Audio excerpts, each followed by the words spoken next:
Hello, my name's Ezekiel, and this is my story. I believe I'm a chosen one through all the things that have happened to me over my life, and I'd like to share this with you now. As I was growing up, I've always kind of been the black sheep of the family, never really fit in with everyone, especially my brother and my sister. Not that they're my real brother and sister, they're just stepbrother and sister. They're product of my dad from before, and not really my bloodline. Anyway, they've always treated me like I was the lower one. They were all the best. They were all the best. My sister, who's very religious. Oh, I'm religious. Look at me. Oh, I'm religious. Oh. And she's the biggest devil worshipper that I know, hiding behind the church and worshipping devil and trying to kill people off. They probably many other members of my family. They've had life insurance policies out to kill them off, and then once they die, they claim back on the life insurance policy. And I think this has happened quite a few times in my family. Now, all these bad things happened to me while I was a child. I was abused by my mother. She used to slap the shit out of me every morning because I'm not getting ready for school quick enough.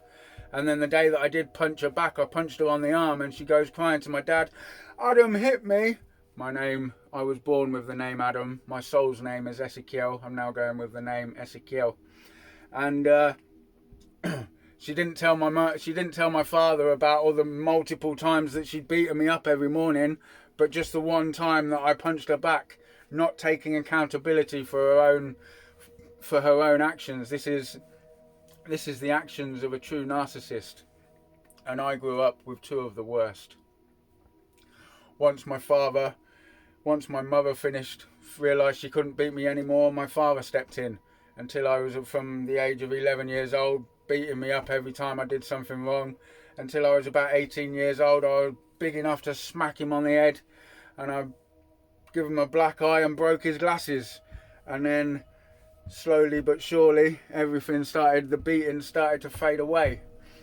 But this took a long time, and this had a massive effect on my life. I couldn't be myself because I didn't want my parents finding out, because I didn't want another beating from them. And no child should live in fear of your parents.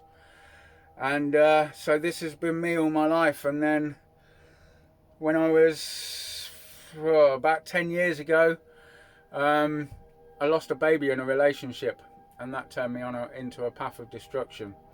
Turned me into a pretty big cocaine addict. Within a couple of years, I'm £27,000 in debt.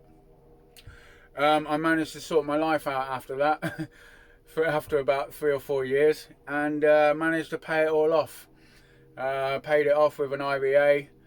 I owned a house, and so I paid it all off with the IVA, owning the house and everything. Got myself clean, and then once I was clean, I got cancer. And then obviously that put me in a bit of a setback. And then obviously once from healing from all the chemo and then going back to work, I managed to pay everything off, so I'm back clear, and I'm like, I've had enough of this life with a house, earning 2,500 a month and paying 2,000 off. It's just no life. So I sold the house, went to move into a motorhome on a campsite, and travelling around, and started my own business. And then 3 months down the line after starting this business, I had a motorbike accident, and that put me in bed again for a whole year. 14 breaks from my knee to my toes. It took me a whole year to even be able to walk again, even walk slightly, And it was during this time in bed that I found spirituality, and I found that we don't have to let our past mold us into the person that we're going to be in the future. We can heal from all of this through changing the emotions on certain memories that we have, so that we can look at these certain memories and we can heal from them. We can forgive the people that hurt us, because hurt people are only hurting us because of their own unhealed wounds. Now, when you heal from all of this and you forgive everyone on it, you no longer have these unhealed wounds. They're healed wounds, and you become a different person. And this is the person that I've become today. Because 3 years ago, I used to be a sad loner. I didn't want to talk to anyone. I didn't want anyone coming to the house. I did not want a single soul in my life. Yeah, I just wanted to do my job, go home, and probably end my life pretty soon. But through this healing, I'm able to be this person today and help others who are going through the same situation as me. I have a course. I have a course called I Healed Myself. All the information is in the description box below, with an email address. If you'd like to know more about that, please get in touch. I also, so we have the trauma that we can heal from, and I learned all this before I knew anything about ayahuasca. And I'd done a lot of this healing work, but I could still see that there was something inside me that needed healing. So I went to ayahuasca, and after a few ceremonies of ayahuasca, I found it. It was let's say, the demon of the unborn child. Yeah, all these suppressed emotions that I pushed down so far, I was able to release. So I remembered that I had an unborn child, because it was a memory that I'd forgotten about, because I didn't want to know about it anymore. And I'd forgotten about this memory. Ayahuasca reminded me of it. I was able to release it, and I purged from it. And ever since then, my life has just gone better and better and better, and myself as well. You know, once you do everything through love and self-authenticity, from being your authentic self, everything starts to align in your favour. Good things start to happen in your life. And so this I am grateful for the ayahuasca retreats, but there's also a bad side to the ayahuasca retreats. Now, I went there maybe a few times, more times than I should have done. It's a very beautiful place. You know, once you're under the medicine, everything comes beautiful. Loads of colours, it's such a beautiful experience. And they're all singing, we're all singing, and, you know, singing and dancing, guitar. You got the djembe, and they're all drumming away. And it is a real beautiful experience. But the second time I went there was a woman there as well, that was posting as I want to be a shaman sort of thing, but not with the group, not with the shamans, but with us, like a participant, like a paying participant. And she does tarot card readings, and what she'll do is she'll find out what people have got good coming into their life, and then they'll tell the shamans, and they're like, oh, he's got this coming in, he's got that coming on, and they steal it. As above, so below. If you steal something from someone in the spiritual realm, they'll no longer get it, they'll no longer receive in the 3D, in the physical. So this is what they do at ayahuasca retreats. So be very mindful. If you do go to an ayahuasca retreat, do not get a tarot reading, because with everything that you've got good coming into the future, they try and take it away from you. Now, they tried to take it away from the wrong person, because I have the Most High in my house, and the Most High God doesn't put up with all this stealing things from other people. And I'm sure many of other chosen ones like myself have gone through this same situation as well, where they should have received inheritances and things from their family, but these ayahuasca retreats take it away from you. And I also met another woman there at ayahuasca retreat. Her name, coincidentally, sounds like the disease that someone had used one of these for. And I stupidly said that she was meant to be a soulmate of mine. And well, you know, she probably was. But she was meant to be doing the healing work at the ayahuasca retreat, but she wasn't. She was actually working with them. And she's been trying to steal everything off me as well, and send out smear campaigns and everything, because I turned her down. I said, you know, we're meant to be soulmates. And then after 2 conversations on the phone through text, turned out to be the biggest keyboard warrior I have ever spoken to. And I'm like, nope, I'm sorry, this isn't going to happen. And I went off on my merry way, or I thought I did. But again, she's a narcissist, same as my parents, never taking acceptability for the things that she does. You know, she's right to everyone. You know, she's always right. You're the wrong one. So she's sending out smear campaigns, turning people against me. I'm the bad one.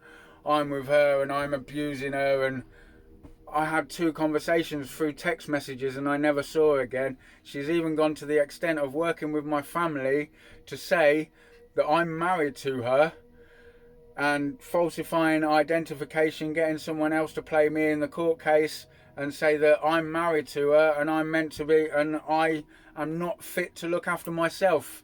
and got falsified doctors certificates and things saying that I'm a total loony and I need to be locked up. All this of me not knowing anything about it. I mean, how crazy is that? People really will go to some extent to point the finger at the wrong person just to make them look good. And I think people now are seeing that this isn't the way. And you know, I've witnessed a lot of things of there is a God, and I know there is a God because also my family trying to take away my inheritance from me. They've also been trying to get me out of this motorhome and on the streets. So they've been sending people to come and steal my motorhome off me and get me out on the streets. And I know this because I went to Wales to see a friend. Now there's a community there. I don't want to say what community this is, but this community. And I sensed them coming. I have clairsentient and I could smell this community coming, and they parked next to me. And there was four guys in a black car, and I knew they were here to steal from me. They were here to take everything. And I sat there and I prayed to God. I prayed and I prayed and I prayed, and I sat there and I prayed, and I just saw this purple flame engulf the whole motorhome. And I sat there and I prayed and I prayed and I prayed for about 20 minutes. I'm praying and I'm thank you for keeping me safe. Thank you for keeping me safe. I am safe with the Lord. I am safe with the Lord. 20 minutes I was there praying, and the car just drove off. Later that night I got an insight that they're in the car and they couldn't get out of the car. They were pressing all the buttons to get out the door, opening the door, nothing. Couldn't get out of the car, couldn't open the windows. Had no other choice but to drive off. They had no other choice but to drive off. And then, so I didn't stay in that area for too long. I was there for another day. I parked in another street, and there was a caravan dealership down the bottom of the road, and I think it was from the same community there. And I'm there and I'm just doing my thing, and then I heard a car pull beside my motorhome, or right behind my motorhome, and it was a white Audi, and an elder got out of it, an elder from this community, quite a stocky guy, a little bit short, quite stocky, and he looked at my motorhome, had a little think, and then got back in his car. Drove down the street, about 200 metres away, turned around and sat there watching me for about 2 hours, and then drove off. And then nothing else happened the rest of the night. I fell asleep. I woke up in the morning and I started getting things ready to move off. And obviously the owner of the caravan dealership, as it drove past me, beep, beep, beep, beep, beep, beep, beep, beep, beep, beep, beep, beep, beep, beep, beep. Like, okay. So that community must have been talking about me. Something strange must have happened. Maybe something paranormal happened to that guy. I don't know. But this is what happens when people come for a chosen one of God's anointed. No, you become untouchable. Nobody can touch you. If God has his hands on you, you are untouchable. And this is my story. This is what's happened to me.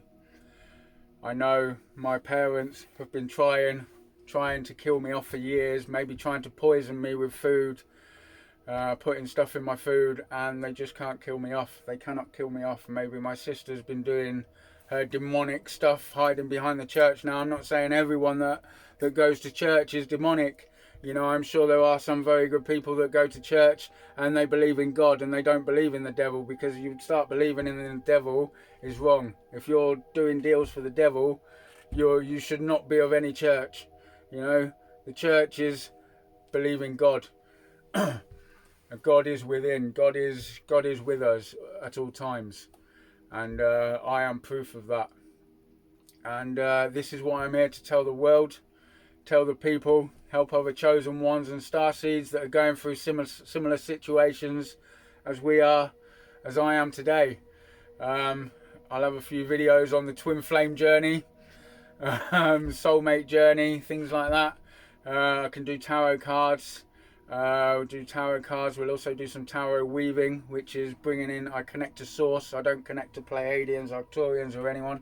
I connect directly to source energy with the Most High. And I bring in new things for your reality. So the same as Chosen 144, you probably know him if you are a Chosen.